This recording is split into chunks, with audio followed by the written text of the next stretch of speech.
here in Dublin. We got some blue skies and it's reasonably warm for this time of year.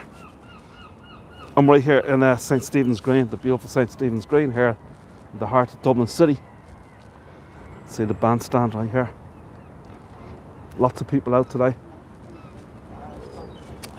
in the gardens. Lovely pond. It's trees are finally getting some leaves back. I guess in a month or so they'll be probably all in full blossom or whatever. Actually, the blossom trees around usually come out in March or April, so that won't be long away.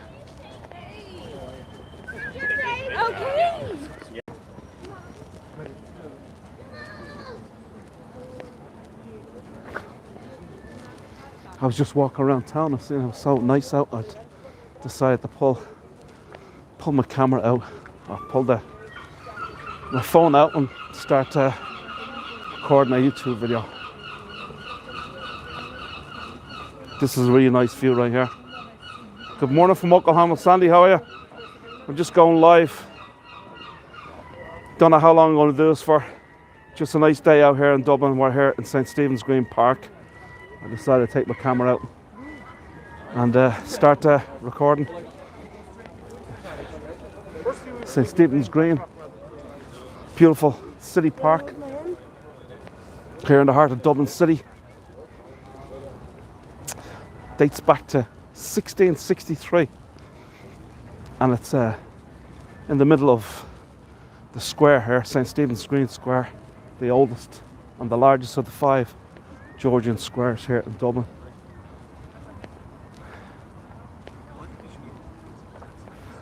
A lot of student groups out today.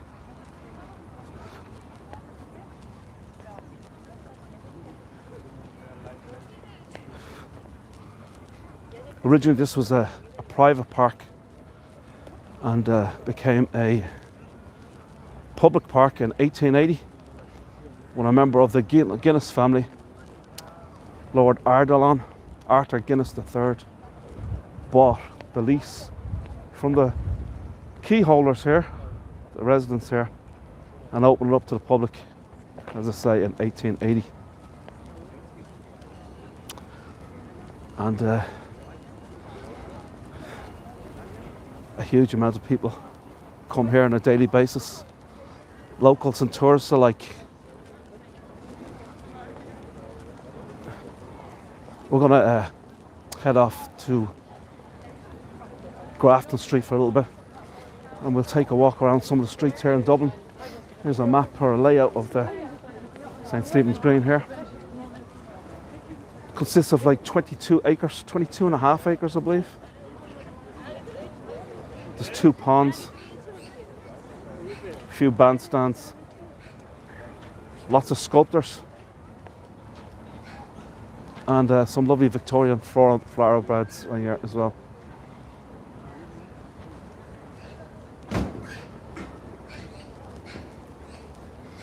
There's lots of different entrances in and out of the park. I think there's probably about 10 or so. We're going to go and make our way towards one of the main entrances, one of the 2 main entrances, and going towards Grafton Street.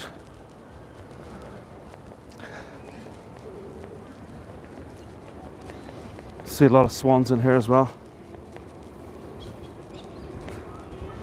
and seagulls along with the ducks.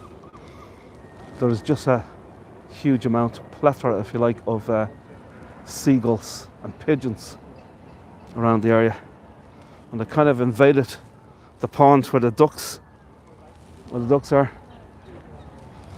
The reason why they're here is because people feed them, so they like to be come along and get fed.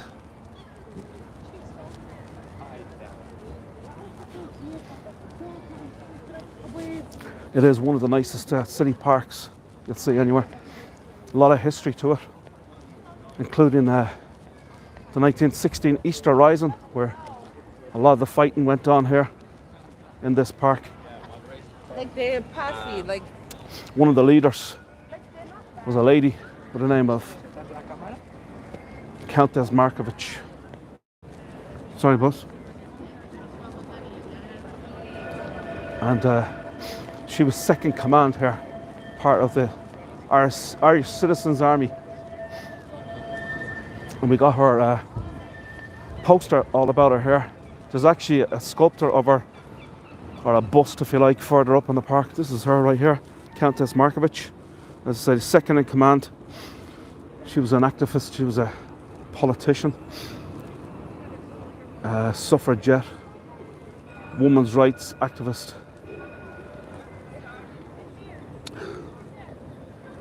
And probably the most famous lady in Irish history is Countess Markovich.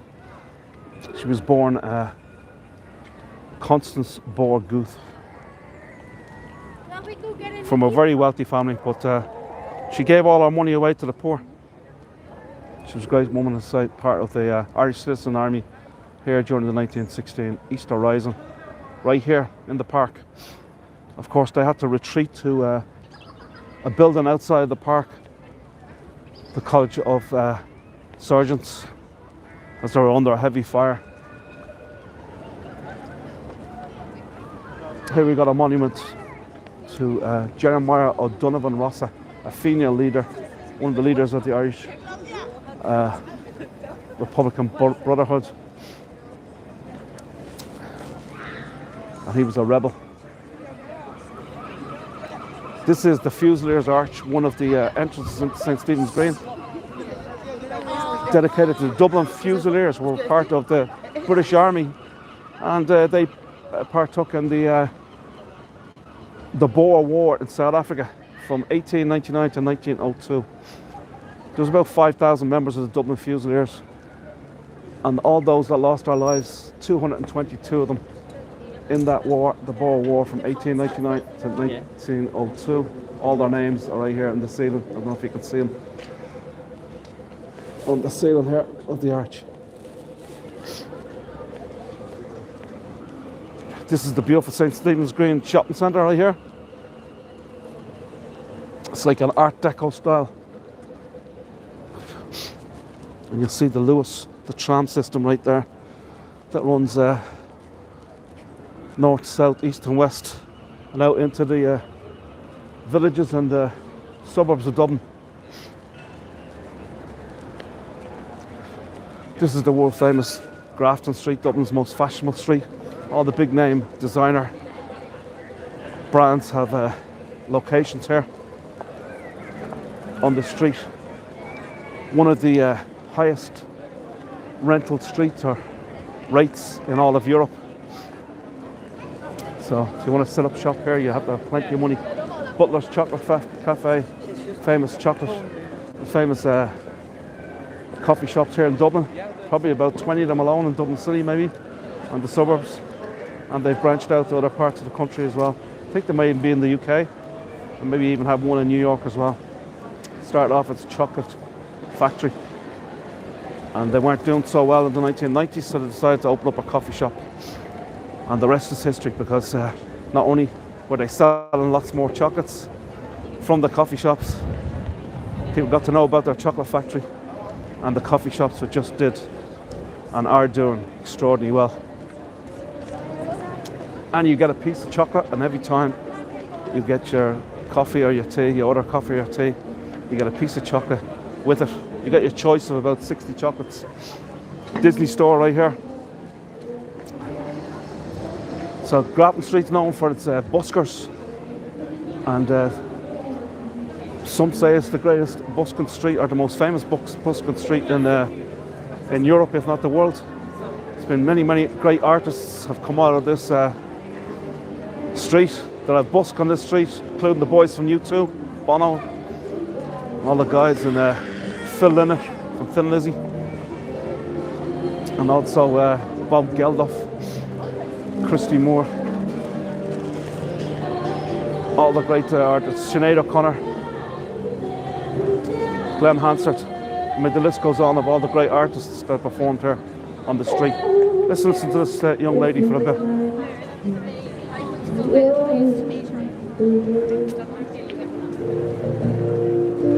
Thank you. She just finished.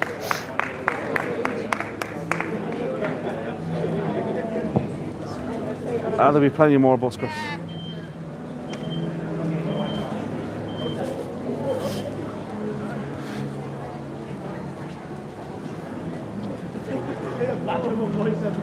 Grafton Street. It's got to be the most popular street in Dublin. It's always packed, especially at weekends, Friday, Saturdays. Here we have a statue of Phil Lynott. He was the lead singer and the founder of Thin Lizzy, a great rock and roll band. Before the U2, there was Thin Lizzy, and this was the main man right here, Phil Lynott. Brilliant performer, great artist. Unfortunately, he died very young at the age of 36. He had a major drink and drugs problem, unfortunately. But a hugely historical figure, especially in music here in Ireland. Great traditional bar right here, McDade's, dating back to 1779. Originally a writer's pub, a lot of writers used to drink in here, including Brendan Behan, Patrick Kavanagh and many others, Purcells. This is a late night pub here in Dublin. We're on Harry Street. Harry Street named after one of the Harry Dawson's name, one of the Dawson family who developed this area. Grafton Street and Dawson Street, named after Joshua Dawson. But this street's named after Harry Dawson, so it's Harry Street. Late night pub right here. This downstairs there's a number of bars. There's one upstairs and then you got outside facilities as well. They open until about 3 o'clock in the morning. A lot of people will leave other pubs, you know, when they close around 12:30, and they'll make their way down here to Purcells. The music is great, and as I say, late night license, so it's pretty cool. In the distance there, you'll see St. Anne's Park, St. Anne's Church. It was established in 1707, Presbyterian church.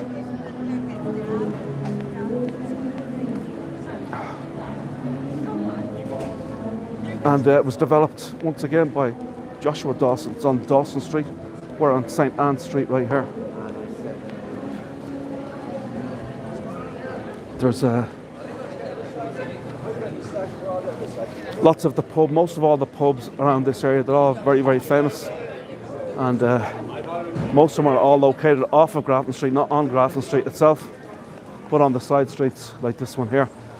And you'll see right here, Keogh's Bar. Another very famous pub right here in Dublin. I think that probably is. Thursday and Friday afternoons after people get off work around 5 o'clock, you'll just see tons and tons of people on the street outside, because the bar itself is not it's not huge inside. It's not huge inside, so you'll see lots and lots of people all around here and over here as well. So that will happen a little bit shortly. Just about to make the breakfast. How you doing, Kathleen? Just decided to come on here and take a walk around. I have a bit of time, doing a tour later on, but a walking tour. But I had a couple of hours to kill, so I decided to take out my phone and start live streaming. Gyon Keogh's established in 1803. In the particular, it's contained at the university.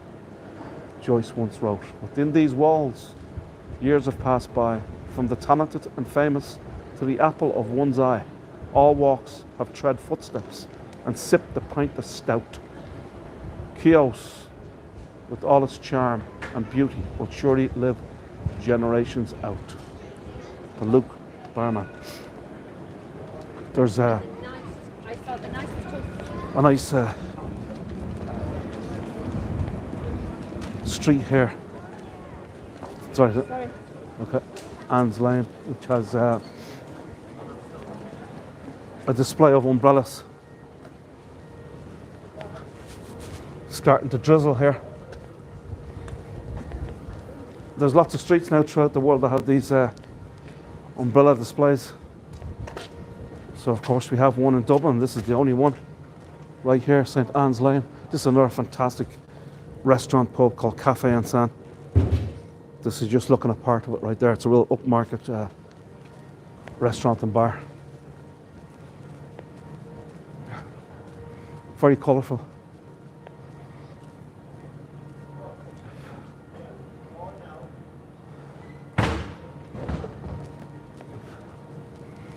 We'll keep walking.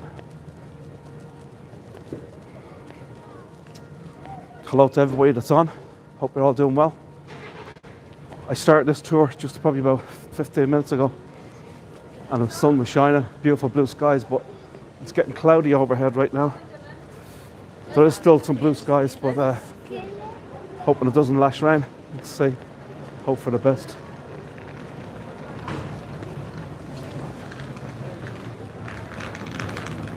Some absolutely fabulous restaurants around these streets, on and off Grafton Street, and on the side streets.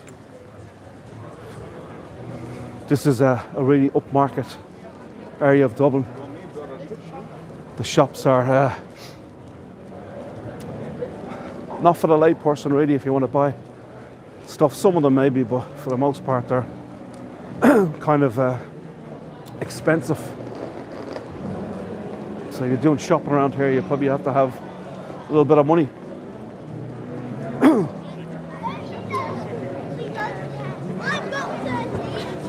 We're coming up to the most famous landmark on the street right here of Grafton Street, and I'll just show it you here.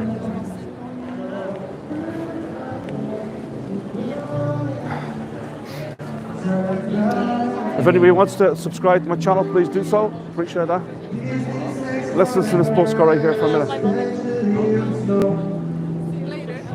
But I realize that I need you, and I wonder if I could have gone wrong.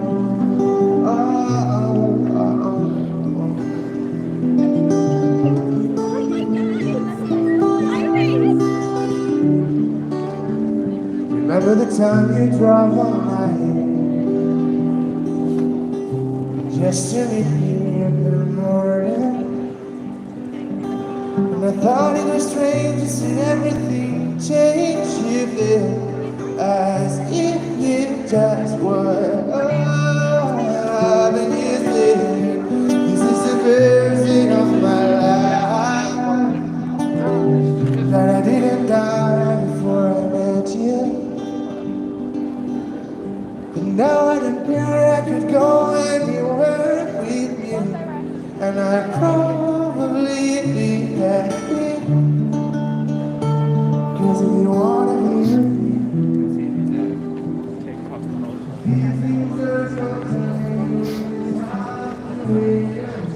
Beauties, Oriental Cafe. This is probably the most famous landmark on this street, Grafton Street, and dates back to 1840. The Beauty were an English family, they were Quakers. They said they set the Beauty's Oriental Cafes up in 1840. This one is 1913, but the other one from 1840 doesn't exist anymore. But this one still does. 1913 it was established, and beautiful, beautiful stained glass windows, 100 years old, stained glass windows inside the restaurant. They also have a theatre on the second floor. So you come here for lunch or come here for breakfast or whatever. But obviously if you're having lunch afterwards, you can go up and watch a play for a couple of hours. Very historical place. Beauties. They sell all their own coffees and teas as well.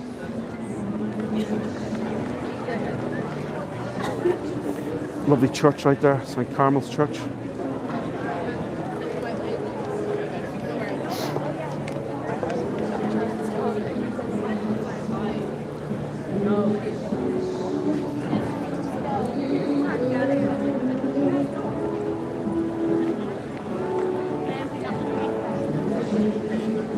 These flower sellers right here, they would have done very well on Wednesday. Wednesday was Valentine's Day, but they usually do very well all year round, and they're here 7 days a week. And the members of the same family have been selling flowers here on Grafton Street for over 150 years. Same family, members of the same family, so generations. Pretty cool. This is Duke Street right here. Another great street.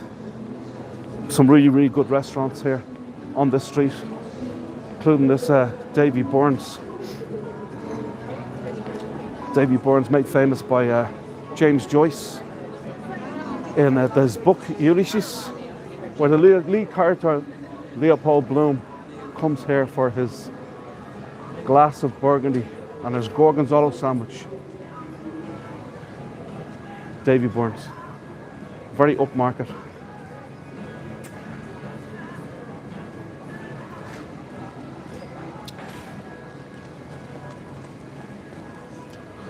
The Duke Bar right here is another fabulous pub, and one of the best tours in Dublin starts off here in this pub, and it's the literally pub crawl tour run by a couple of actors. They start off there on the first floor, and they act out scenes from different books, and then they head off to 5 other pubs, literary pubs, where a lot of the Irish writers used to drown their sorrows, if you like, or have their few drinks, which gave them inspiration for their writing. Some people believe it. Writers believe the gargle or the drink open up their brain waves and help them be more creative. It's a fabulous tour. So they go to about 5 different pubs. It's the literary pub crawl tour, and they actually finish up here at Davy Burns. So how about this shop right here? Pretty in Pink. That was a movie, wasn't it? Molly Ringwald. Pretty in Pink, Duchess. Nail and hair salon. Well, I think it's just nail, and maybe they paint your toenails as well. So, nail salon. Here's another terrific pub, Bailey's. Another great literary pub. Lots of the Irish writers used to drink in here. Joyce used to drink here as well. Brendan B and many others.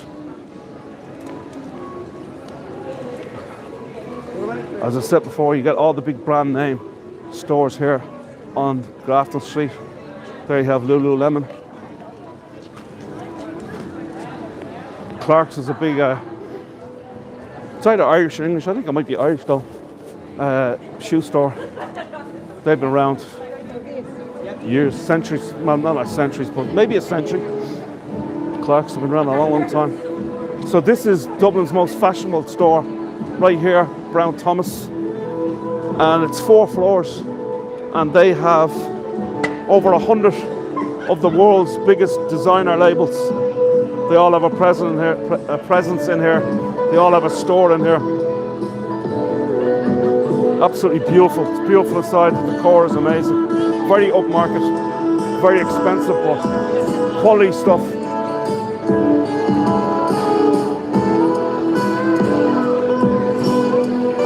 See the guy all dressed up, walking there behind the musician? That's Shane, he's a buddy of mine. He's the concierge here at Brown Thomas.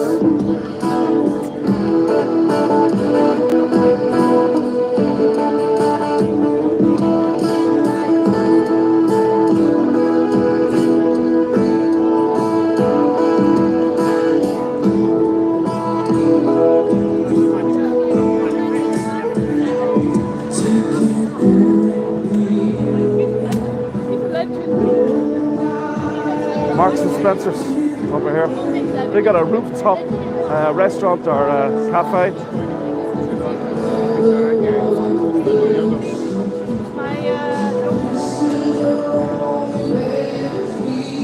You might notice McDonald's here.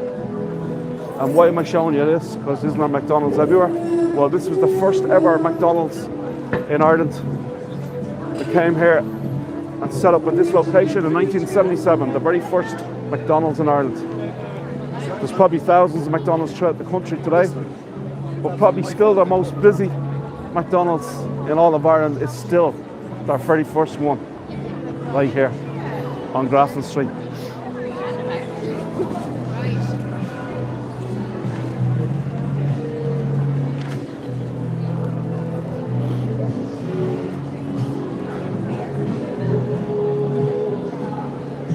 Hi Sarah. This wasn't a planned tour. I was just walking around the streets. I was in St. Stephen's Green, having a cup of coffee, and such a nice day. I said, let me pull out my phone, start recording. As you say, you can see and hear all the musicians on this street. There's so many of them. On the weekends, Saturday and Sunday, there's probably about 10 musicians performing at the same time, all throughout the street.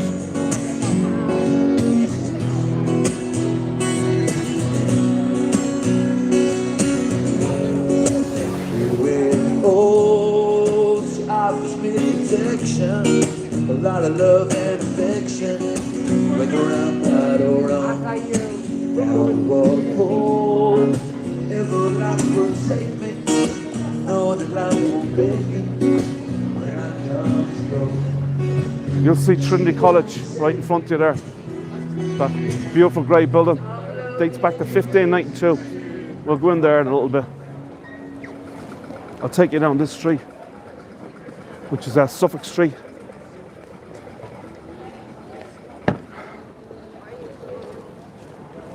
And just up at the top of the street, you have Dublin's most visited statue. There's hundreds of statues throughout Dublin, but the number one, the most visited one, is coming up right here. This is the Avoca store right here. They're celebrating last year they celebrated their 300th year. They were established in 1723 in a little village called Avoca in County Wicklow. And they were hand weavers, so it was a hand weavers establishing their manufacturing company. And from that stemmed what it is today. They got hundreds of beautiful fashionable shops. And the theme is all Irish-based products. Women's fashion, menswear, hand weavers. They do a lot of food, produce at their different locations. And there's an Avoca at nearly all the top visitor attraction sites throughout Ireland as well. Lots of these shops called Carol's, they're Irish gift shops.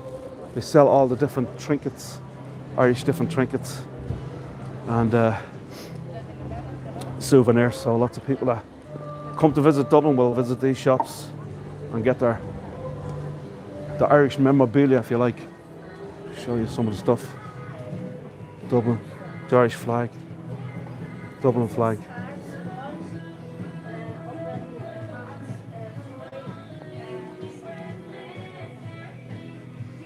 What would you like, folks? €5 for the key rings. I just walked in here without asking. It's terrible rude of me, isn't it? Just thought I'd show you around. Why not? Here, this is like good advertising for them anyway. Shot glasses, huh? €10.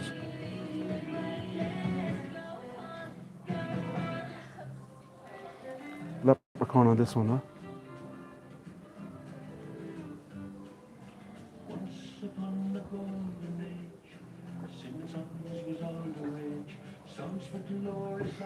That's Christy Moore singing in the background. Great Irish folks here.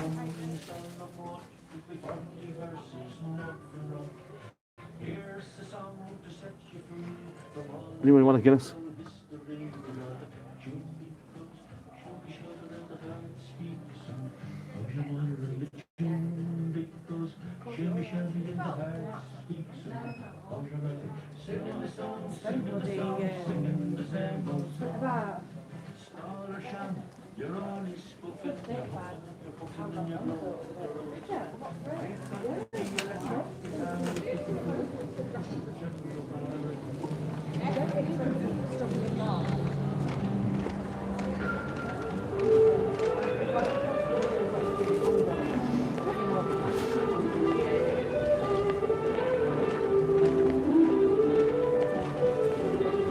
O'Neill's pub.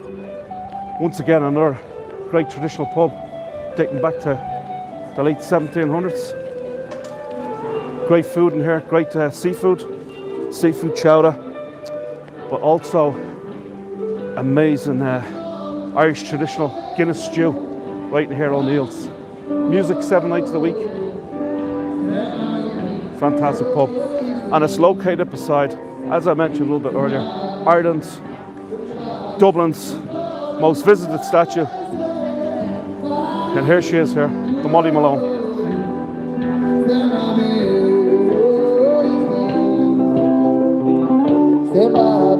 Stand by you. Stand by me. Molly Malone. She was a fishmonger here in the 1600s. And she wheeled her wheelbarrow through the streets broad and narrow, crying cockles and mussels, alive, alive, oh. But she was also a woman of the night, a lady of the night. Some say she's only selling fish during the day to advertise her business at night. Dublin people have slang for Molly Malone. They say the tart with the cart, the dish with the fish, or the trollop with the scallops. Superstition has it, if you touch her breast, you'll have good luck for the next 7 days. There we go. Now, she died of a fever in 1699, on the 13th of June, 1699. So the 13th of June each year is Molly Malone Day in Dublin. And there's a famous song, the Molly Malone song, and it's considered to be Dublin's anthem. Not the national anthem, but the Dublin anthem, the unofficial anthem of Dublin. Without your rules, you give me something that I didn't have. We had no use. I was going to the Lots of tour groups out. I'll be doing one of these tours in about an hour and a half. Around the city of Dublin. Of course, the great song Molly Malone. In Dublin's fair city, where the girls are so pretty, I first set my eyes on sweet Molly Malone, as she wheeled her wheelbarrow. So we are going to we're coming on here to College Green, and we'll take a look into the beautiful Trinity College. So we've got College Green right here. If you go further up the street, you're into Dame Street right up here. But we're going to take a right and make our way aside down to the absolutely beautiful Trinity College, which is Ireland's most celebrated university. Established in 1592 by Queen Elizabeth I. She was the daughter of Henry VIII and Anne Boleyn, and the last of the Tudor monarchs. Over here you got the old Irish Parliament building, absolutely exquisite building, dating back to 1729. It was disestablished in the year 1800 with the Act of Union, where all Irish affairs were to be conducted in Westminster. And since 1803 it has been a Bank of Ireland. Bank of Ireland Group is Ireland's oldest bank. I think established in 1756, I believe, when they were known as the Latouche Bank. This is the great man, the great politician, Henry Grattan, right here. Henry Grattan was one of the Irish politicians here at the old Irish Parliament. He was fighting for Irish freedom at the time, for the Irish people, because a lot of the politicians here would have been British and would have been, wouldn't have liked Ireland having independence, whereas this guy was fighting for independence politically and also for Irish freedom and equal rights, civil rights, economic rights for the poor Irish people of the day. He was so beloved among the Irish people, Henry Grattan, that the Irish people didn't call this the Irish Parliament, they called it Grattan's Parliament.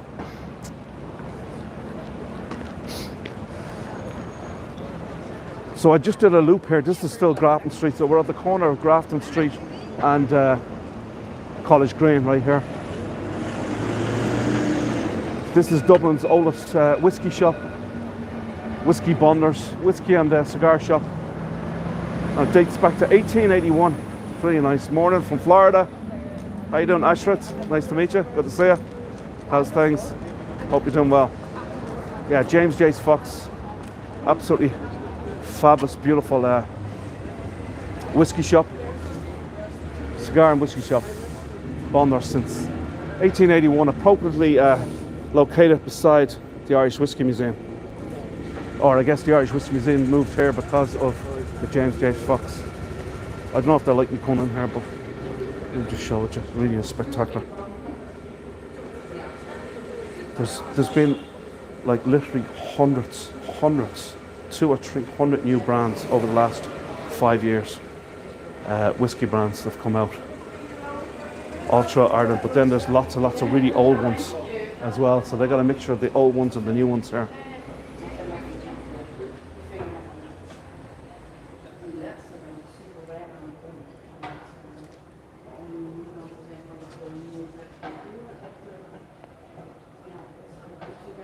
Lots of Irish whiskey to taste. Yeah. I don't know if they'll let me taste. How you doing? You don't mind me? Yeah. I'm doing this on YouTube. Good advertising for you.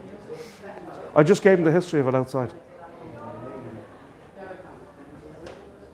And then of course they have the cigars. These are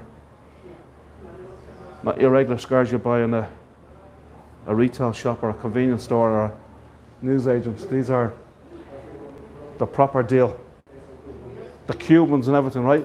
Cubans here, our own house blend cigars. House blends and Cubans, look. Right here, folks. Anybody want a Cuban? Of course, they were banned in the United States for a long, long time. You couldn't, you weren't allowed to buy any Cubans. You weren't allowed to even bring them into the US during the Castro regime. I'm not sure, I think that might have been lifted now. Also, pipes. They're kind of dying out, but there is some people still smoke their pipe. Maybe they put some special tobacco in it, I don't know. Some great Zippo lighters. Look at that, one cigar, that's 122 euros. But I'm sure it's well worth it. Top one right there. I don't want 132, but I'm sure it's top class, top standard. The Irishman. How about that for a whiskey, folks? The Irishman. 180 euros a bottle.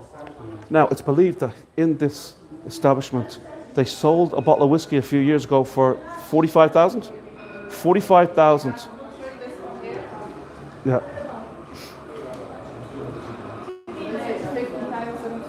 Which? 50. Which one? This one right here. This one, 47-year-old. This, the little bottle. No, the whole thing. The whole thing. Well, this bottle right here goes for 60,000 euros, folks. How about that? And it's Middleton, very rare, silent distillery, aged 47 years. So here's a little notice about it. And there's the whiskey bottle right there, 60,000. So it was one of these bottles that you sold, was it before? I believe it was one of these bottles that they sold before for 45,000 a few years ago. I guess with inflation, it's gone up to 60,000. How about that, folks? 60,000 for one bottle. Any takers? Do anybody have anybody on here that wants to buy a bottle of whiskey for 60 grand? Well worth it. Money well spent, isn't that right there?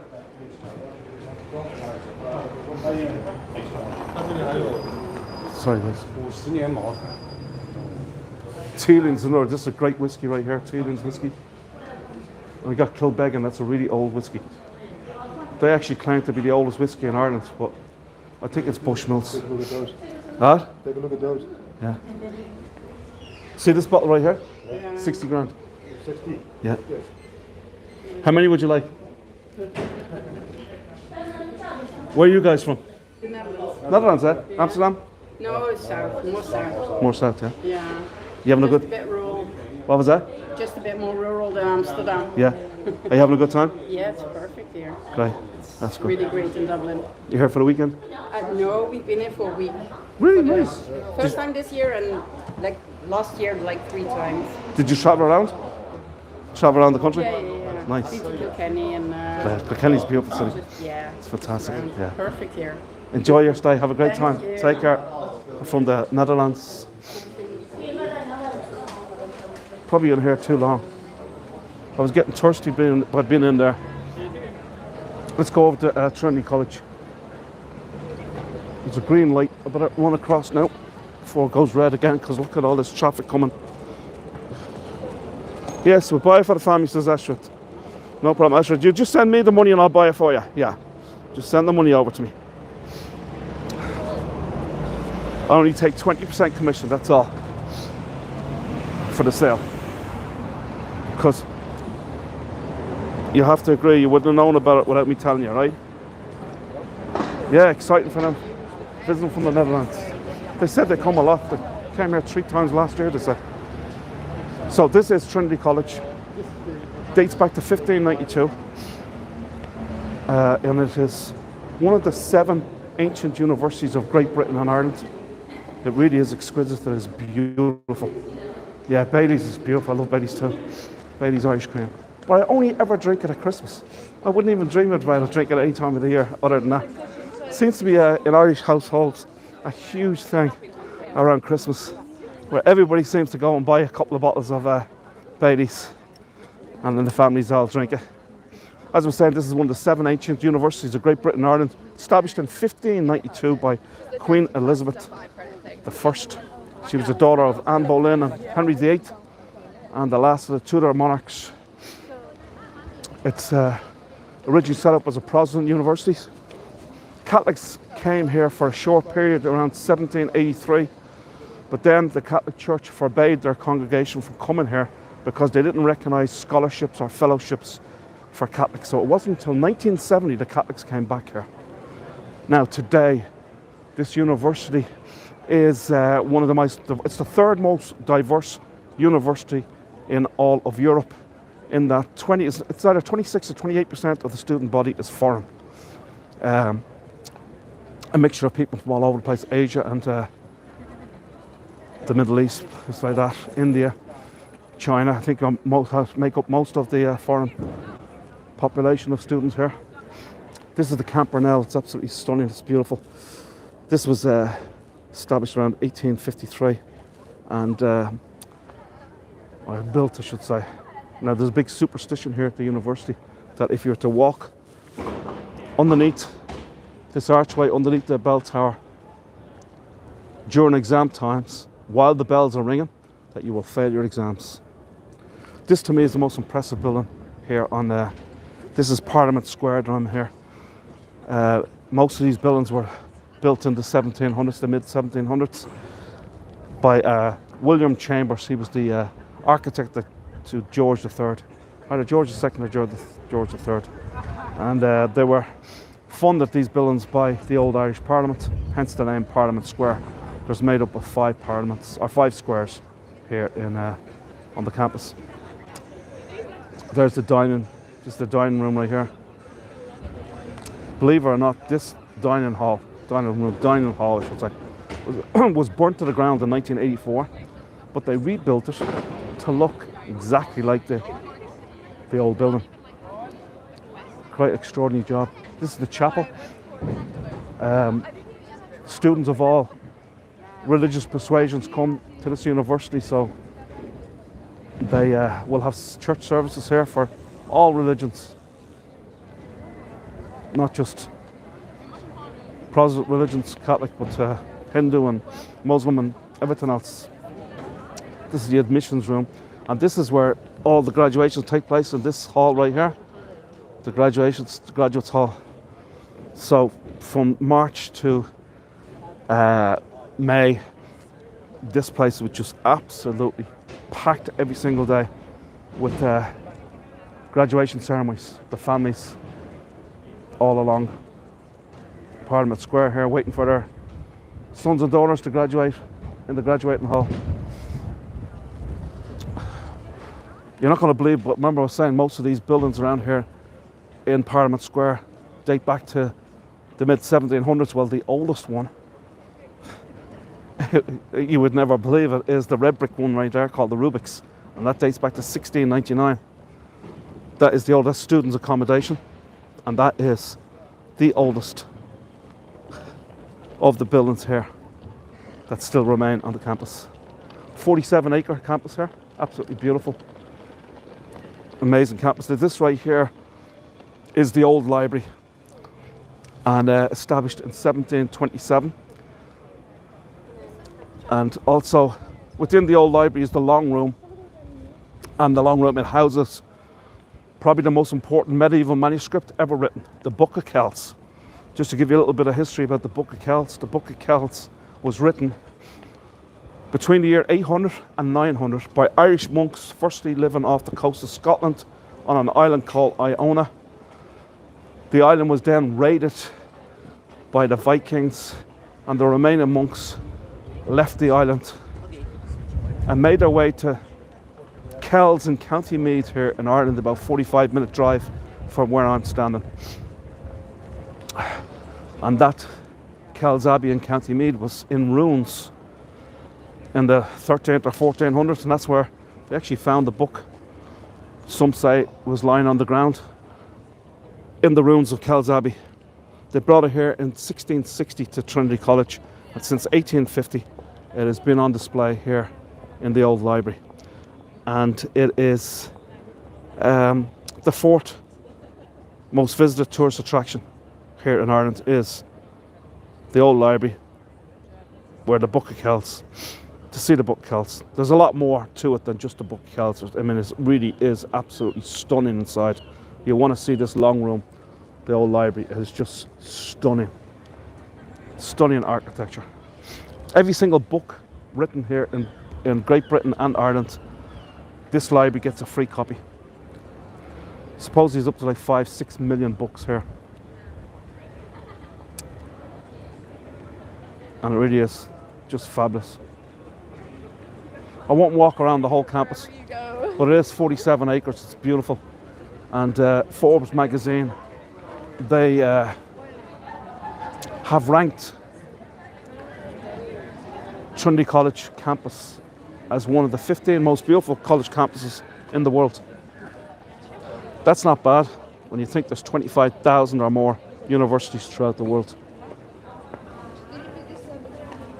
Let's move on. I'll show you the picture.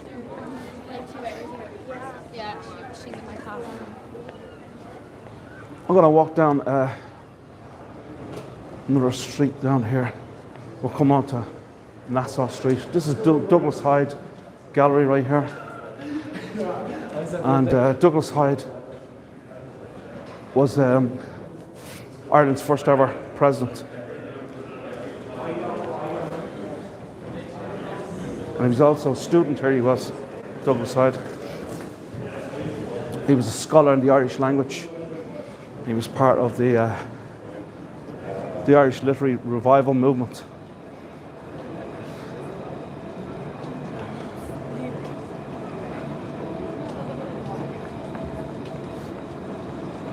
So this is Nassau Street, where the Lewis, the tram system there, is going is up Dawson Street.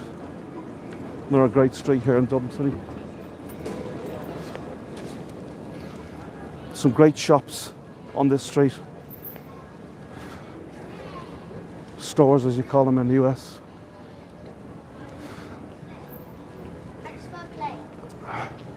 Some great iron sweaters, woolen sweaters, cashmere in this shop, the sweater shop.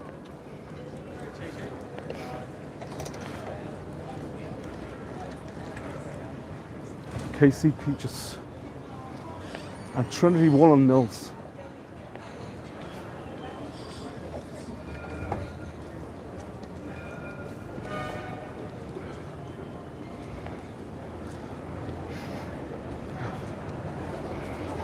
So Easton's right here. They've been around just for, I don't know, probably could be up to 100 years old, Easton's. Dublin's most famous stationery store. Obviously they sell books as well. But for all your stationery needs, this is the place to come, Easton's. They have another huge location on O'Connell Street, the main street of Dublin. Dublin's widest street. There are the gates to Trinity College over there, and the sports grounds are behind there to play cricket and soccer and rugby. The rugby pitch there is the rugby club of Trinity College, the oldest rugby club in the world. South Frederick Street. Even though rugby wasn't invented here in Dublin, it was in a place called Rugby in England, and they used to have a team, Guy's Hospital, which was the very first rugby club. But they're no longer in existence, making Trinity College, Dublin University, as they call their football teams or their sports teams, is the oldest rugby club in the world. And of course, Ireland, one of the great rugby countries of the world. We are doing very well. We're coming up to Kilkenny shop right here, Kilkenny Design Shop. It's another fabulous shop. Once again, Irish themed products. People, visitors and locals alike come and visit this store. But you can get a lot of great Irish themed products in here. Really, it's a beautiful shop. Great food in here. There's a great restaurant upstairs, which is where I'm going to go afterwards, because the restaurant upstairs here gives half price to tour guides, because a lot of tour guides will bring tourists back in here to have lunch. There.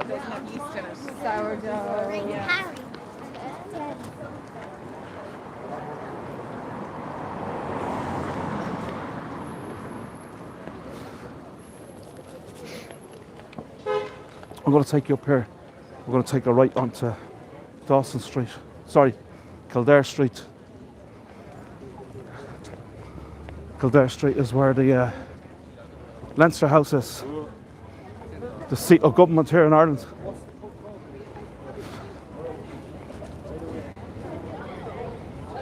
This is a French school right here, this beautiful building. The French Language and Cultural Centre of Dublin.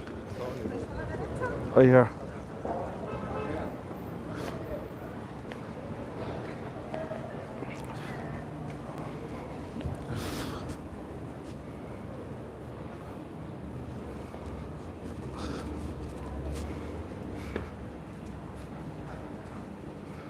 This is very much a Georgian street, as most of the buildings here would have been built during the Georgian period, which would have been from 1712 right up until 1830.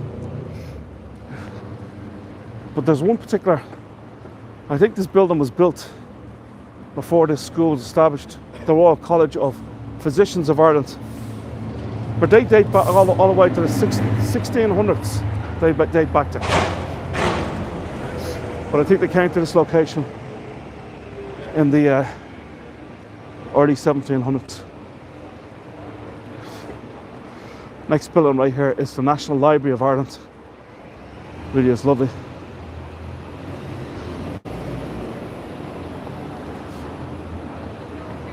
And they have an exhibition going on. It's been going on for years, but they have a beautiful room full of memorabilia and a great exhibition on the great Irish poet William Butler Yeats. William Butler Yeats, the first Irishman to win a Nobel Prize. He won the Nobel Prize for Literature in 1923. So here's the National Library.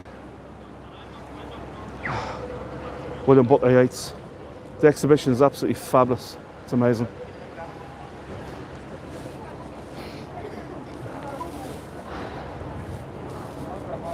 Now right next to this is the Shannon, or Dáil Éireann. Dáil Éireann means Assembly of Ireland. There's protests here every day of the week. This is only a little one. Sometimes there's really big protests, but this is a little one. That's okay, thanks. Leinster House, it's known as Dáil Éireann. 164 TDs, which is the same as maybe congressmen in America. TDs we call them here.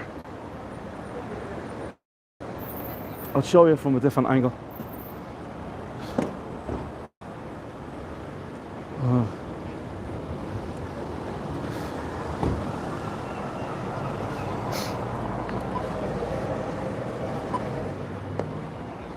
So there's Leinster House right there. That building dates back to 1745 when it was owned by Lord Leinster, because it's known as Leinster House. Lord Leinster, James Fitzgerald, he had 15 children. Very wealthy man. He lived here. Originally, as I say, 1745, he had 15 children. One of his children was Lord Edward Fitzgerald. And he was one of the revolutionary leaders fighting against the British at the 1798 rebellion. He suffered gunshot wounds and died 5 days later from his gunshot wounds during that battle. I think actually he was shot before the battle actually started even. This is a beautiful boutique hotel, Buzzwell's Hotel, right here on Molesworth Street. It's lovely. Just to show you another building here.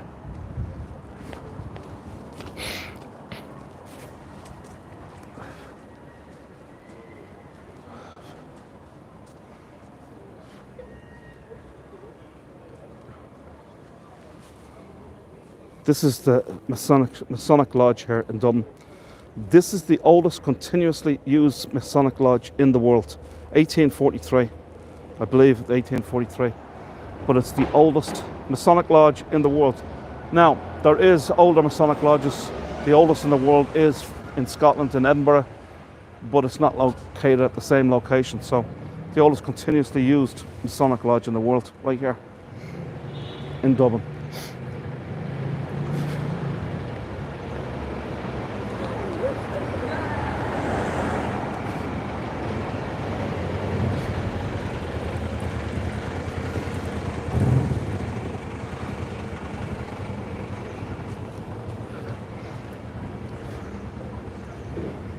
This very impressive building that you see right here is the National Museum of Ireland, the History and Archaeology Museum. Absolutely breathtaking inside. All kinds of artifacts from the Vikings and medieval, from a lot of the Middle Ages and so forth. Really is absolutely fabulous. And it's free to enter, so it doesn't cost anything. You got the Ardagh chalice, the Tara brooch in here as well. I mean, just stunning artifacts. You got Viking ships and everything in here. Stunning building. Free to the public. If you ever come to Dublin, well worth it.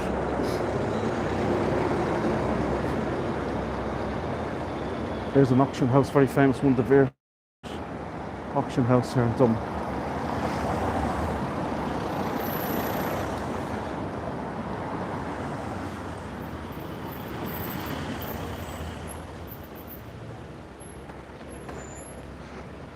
There was a really famous fella that lived on this street. As I say, this is Kildare Street. And it's this fella right here. I'm sure you've heard of him. Bram Stoker. Here's the plaque. This is the house he lived in here in Dublin.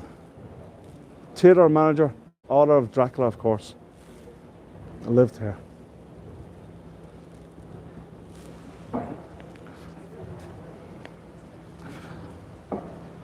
We're going to go up to the top of the street. I want to show you another classic building, if you like, and full of history. Better than fucking.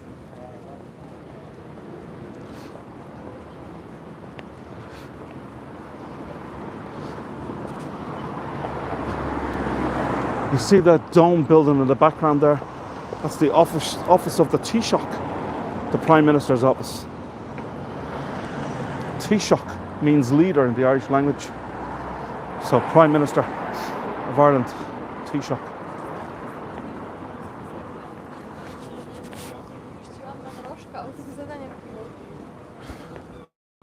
We're coming back onto where we started, St. Stephen's Green, but not in the park. We're going to just show you a few places along the square itself. Of course, there's 5 Georgian squares here in Dublin. The oldest one is St. Stephen's Green, what we're coming up to right next. But this is the building I want to show you, but I want to show it to you from the front. It really is a classic building.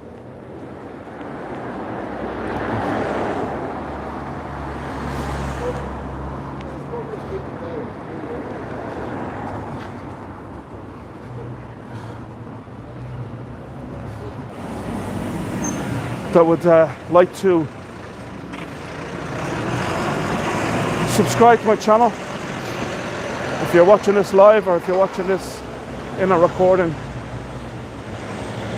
please subscribe to my channel. Thank you so much.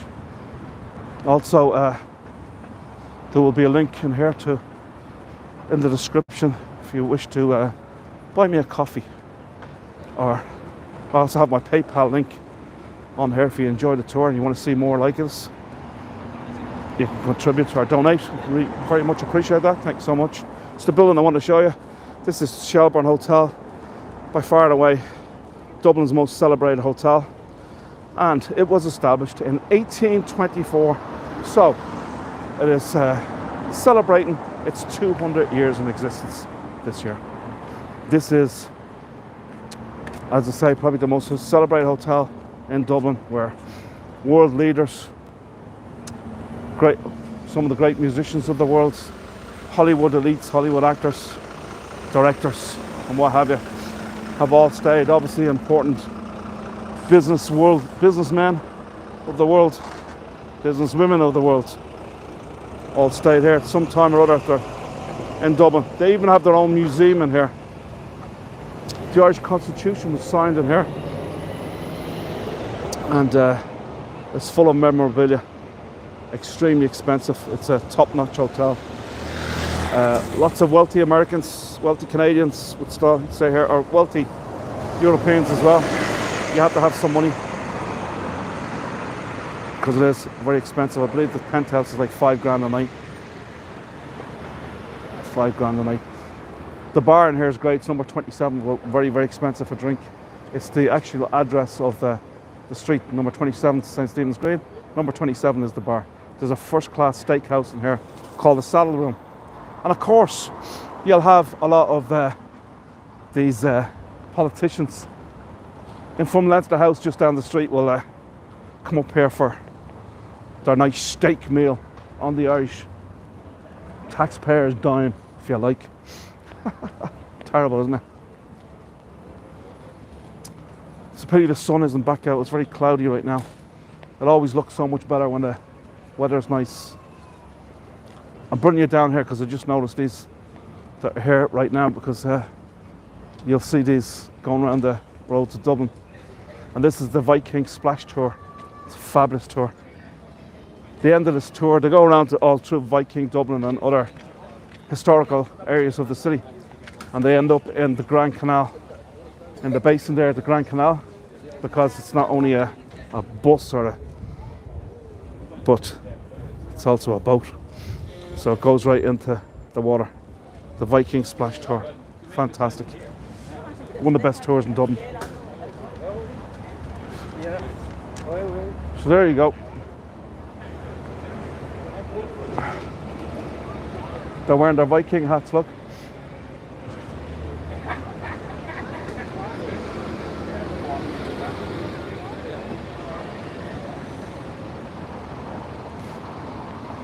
And of course we have the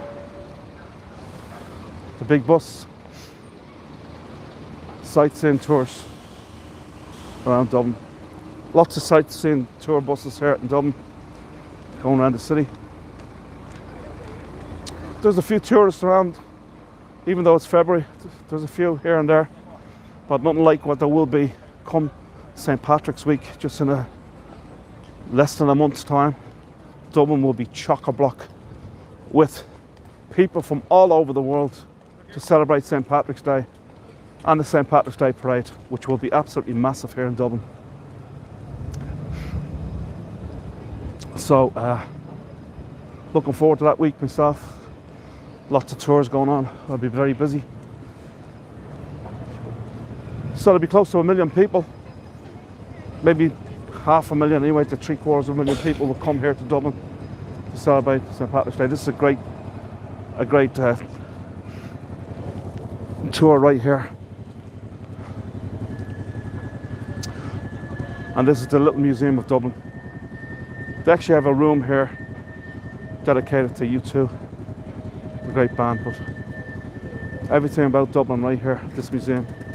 It's an award-winning museum, the Little Museum of Dublin. €15 I believe to go in, but it's fabulous.